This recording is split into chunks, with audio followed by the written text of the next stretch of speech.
Hey everybody, it's Mark J. Larson Outdoors here. I want to give you a little look at my setup here. I'm starting to do some tanning of the coyotes and the fox that I caught this year.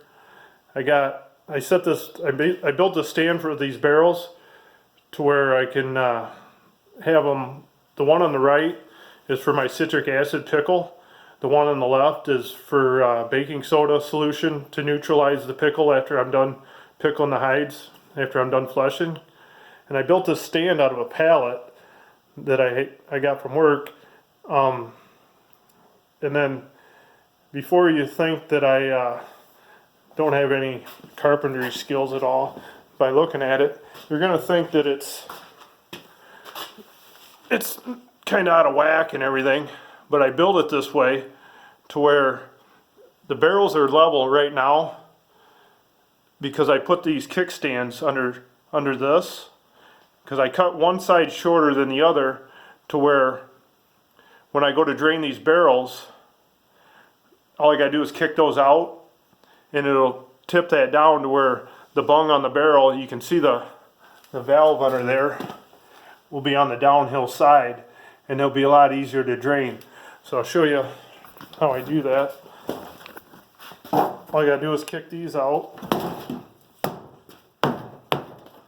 Kick that up like that. There's one over on this side. So now, it's easier to see from this side over here.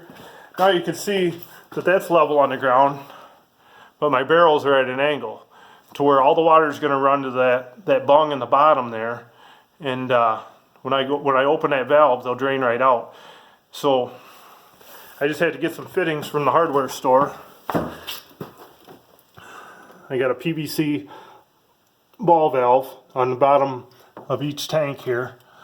And then that's a 2-inch PVC, 2-inch pipe fitting, pipe thread on that fitting that goes into the bottom of that barrel.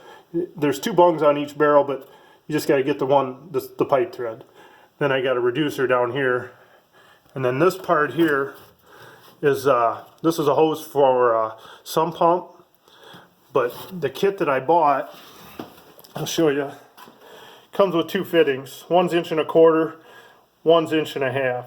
So I had to get reducers to come out of them valves, one for 1.25, one for 1.5. That's the only difference. I mean, they're both different. That way I just had to buy one kit. It came with those 2 parts, so I figured I might as well use them. So one of these is 1.25 inches, one of them's 1.5 inches over there coming out. It came with 24 feet of hose, so I just cut that in half. So I got 2 pieces of hose that are 12 foot long, and then I just hooked them right, like I said, to the bottom of the valves, and then they just run right to the drain. So when I want to drain these out to make a new solution or whatever, it just I put it at an angle like it is right now, and then and just open the valve and they'll drain right out. So when I'm working with it, I'll fill them up. I got the inside of them marked with the gallons that I need for each batch or whatever I'm doing. If it's a acid pickle or if it's a neutralizing solution, I got marks on the inside of these barrels. You can't really see them right now, but that way I can just fill them up. I got the hose right here with the spout on it, and I got the marks inside the barrels to where I just fill them up to the proper gallons, and then I add my chemicals. I put these ropes on here, then I put some screws up there to where all I got to do is I got S-hooks on them to hook to the nose. Then all I got to do is pull them up, and then I tie them off here. That way they can hang there and drip off, and I don't have to tie it up there every time. I don't have to get on something to get up there to hook them on something. I can just pull them right up, and then they're done. They're hanging there and they're dripping off. This coyote here just come out of the pickle. I've got him dripping off. I'm gonna get ready to put him into the neutralizing baking soda so then I can reflesh him a little bit more. This fox here has already been fleshed and put in salt. I put salt on the hide last night and then turned it first side out so it could dry a little bit. I'm going to turn it back skin side out, and then I'm going to flush that salt off, then resalt it. Once I get this neutralized, I'm going to salt it, turn it first side out, and let it hang for a day. I got the flushing beam here that in my other video that I built. It's working really good. I like it a lot. It works really good for coyotes. Here's my other flushing beam that I have over here that I used to use, and I still use it. It still works really good, but this one here is like a Cadillac compared to that. I got my two-handed Weeby flushing knife. Got a towel here to wipe the knife off. You want to keep that nice and clean. The reason I have this piece of 2-inch PVC screwed onto this beam is because I don't have a beam that'll fit fox. I mean, I could fit them onto this 4-inch, but it only goes up to about the shoulders, if that, because they're so much smaller than a coyote.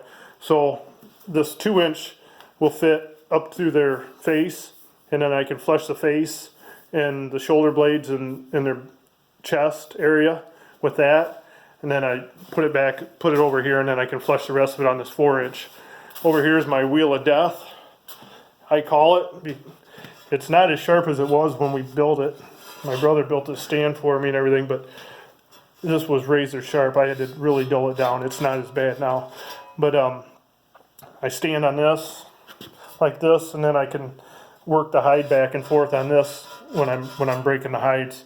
It works really well. I can stand sideways on it like this, put my feet on here, and really get some torque on it when I'm pushing down with both arms, and it works really good. So that's what I wanted to show you. My setup here for tanning. I'm going to get going on these. Like I said, I got one coyote, one fox going right now, but I'm probably going to try to do like 2 coyotes a week. You know, if you get too many going at once, then it gets to be kind of a hassle, and it's a lot of work to do anyway. So I just wanted to show you how I got everything set up, and I really appreciate you watching. So if you like this video, give me a thumbs up, and hit the subscribe if you already haven't subscribed to my channel, and hit the notification bell so you can be notified of my next videos when they come up. Really appreciate you watching, and I'll talk to you on the next one.